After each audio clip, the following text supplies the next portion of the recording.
Betting యాప్స్పై ఇప్పటి వరకు జరిగింది ఒక ఎత్తు, ఇకపై జరగబోయేది మరో ఎత్తు. ఇప్పటి వరకు చూసింది విన్నది జస్ట్ ట్రైలర్ మాత్రమే. అసలు సినిమా ముందుంది. అదేంటో, అసలు ఏం జరిగింది, ఏం జరగబోతుంది అన్నది మీకు క్లియర్గా చెప్పబోతున్నా. ప్రస్తుతం దేశవ్యాప్తంగా హాట్ టాపిక్గా మారింది బెట్టింగ్ యాప్ ప్రమోషన్స్ వివాదం. గత కొన్ని రోజులుగా నాన్వేషణ అన్వేష్ వర్సెస్ బెట్టింగ్ యాప్ ప్రమోటర్స్గా సోషల్ మీడియాలో పెద్ద వార్ నడుస్తుంది. ఈ వార్లో మమ్మల్ని బూతులు తీరుతున్నాడని భయ్యా సన్నీ యాదవ్, పరేషాన్ బాయ్ సిమ్రాన్, పల్లవి ప్రశాంత్, హర్ష సాయి వాపోతున్నారు.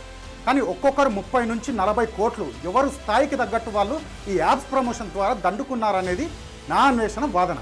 ఈ బెట్టింగ్ యాప్ల వల్ల వందల కోట్ల రూపాయలు చేతులు మారినట్లు ఆరోపణలు వస్తున్నాయి. సరే, ఎవరు ఎంత దండుకున్నారనేది పక్కన పెడితే అసలు బెట్టింగ్ యాప్స్ ముసుగులో ఒక చీకటి కోణం ఉంది. అదేంటంటే, ఈ బెట్టింగ్ గేమింగ్ యాప్స్ విదేశాల్లో తయారవుతున్నాయి. చైనా, ఆఫ్ఘనిస్తాన్, పాకిస్తాన్, కజకిస్తాన్ వంటి దేశాలు ఈ కుట్రలో భాగస్వామ్యులు అన్నది ప్రధాన ఆరోపణ. ఈ బెట్టింగ్ యాప్స్ను ఎవరు రూపొందిస్తున్నారు, ఎందుకు మన దేశంపైకి వదులుతున్నారన్నది అసలు ప్రశ్న. దీని వెనుక పెద్ద ప్లానింగే ఉంది. ఈ స్కెచ్ వెనుక యాంటీ సోషల్ ఎలిమెంట్స్ ఉన్నాయన్నది బలంగా వినిపిస్తున్న మాట. అవును, వాళ్ళకు డబ్బులు అవసరం. దానికోసం ఎంతకైనా తెగిస్తారు, ఎంతైనా చేస్తారు, ఏమైనా చేస్తారు. సులభంగా ఎదుటి వాళ్ళను బోల్తా కొట్టించి ఈజీ మనీ సంపాదించడానికి వాళ్ళు ప్రయోగిస్తున్న అస్త్రమే ఈ betting apps. Google play store, Apple స్టోర్లో కనిపించవు. ఎందుకంటే ఇవన్నీ అన్రిజిస్టర్ యాప్స్. ప్రభుత్వాలు, పోలీసులకు సమాచారమే లేని యాప్స్ ఇవి. ఈ యాప్స్ క్రియేట్ చేయగానే సరిపోదు, వీటిని జనాల్లోకి తీసుకెళ్ళాలి. అందుకు ప్రమోషన్స్ కావాలి. ఈ ప్రమోషన్స్ కోసం సోషల్ మీడియాలో ఫేమ్ ఉన్న వాళ్ళను వాడుకుంటున్నారు. ఈ ఇన్ఫ్లుయెన్సర్లను వాళ్ళు డైరెక్ట్గా contact car. Third party promotion ఏజెన్సీలను వాడుతారు. అవి కూడా అన్రిజిస్టర్ ఏజెన్సీలు. ఈ ఏజెన్సీలు సోషల్ మీడియా ఇన్ఫ్లుయెన్సర్లకు భారీ ఆఫర్లు ఇస్తారు. సంవత్సరంలో సంపాదించేది ఒక్క యాడ్కి ఇస్తామని ఆశ పెడతారు.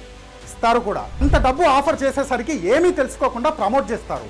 అలా ఒకరి నుంచి మరొకరికి పబ్లిసిటీ అయ్యి అందరూ బెట్టింగ్ యాప్ ప్రమోషన్స్ చేస్తున్నారు. ఇప్పటి వరకు మీకు తెలిసింది ఏంటంటే, యాప్స్ వాడితే డబ్బులు పోతాయి, అప్పుల పాలవుతారు, ప్రాణాలు తీసుకునే దాకా వస్తుంది, కుటుంబాలు రోడ్డు పాలవుతాయి. ఇంతవరకు మాత్రమే మీకు తెలుసు. కానీ ఇందులో మీకు తెలియని మరో కోణం కూడా ఉంది. మన దేశానికి బలం యువత. మిగతా దేశాలకు లేని యువరక్తం మన సొంతం.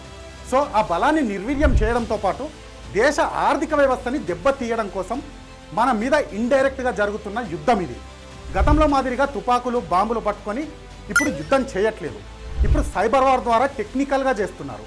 టెక్నికల్గా భారతదేశం మీద జరుగుతున్న యుద్ధమే ఈ బెట్టింగ్ యాప్స్. ఈ కోణంలోనూ దర్యాప్తు సంస్థలు దృష్టి పెట్టాలి, విచారణ చేయాలి.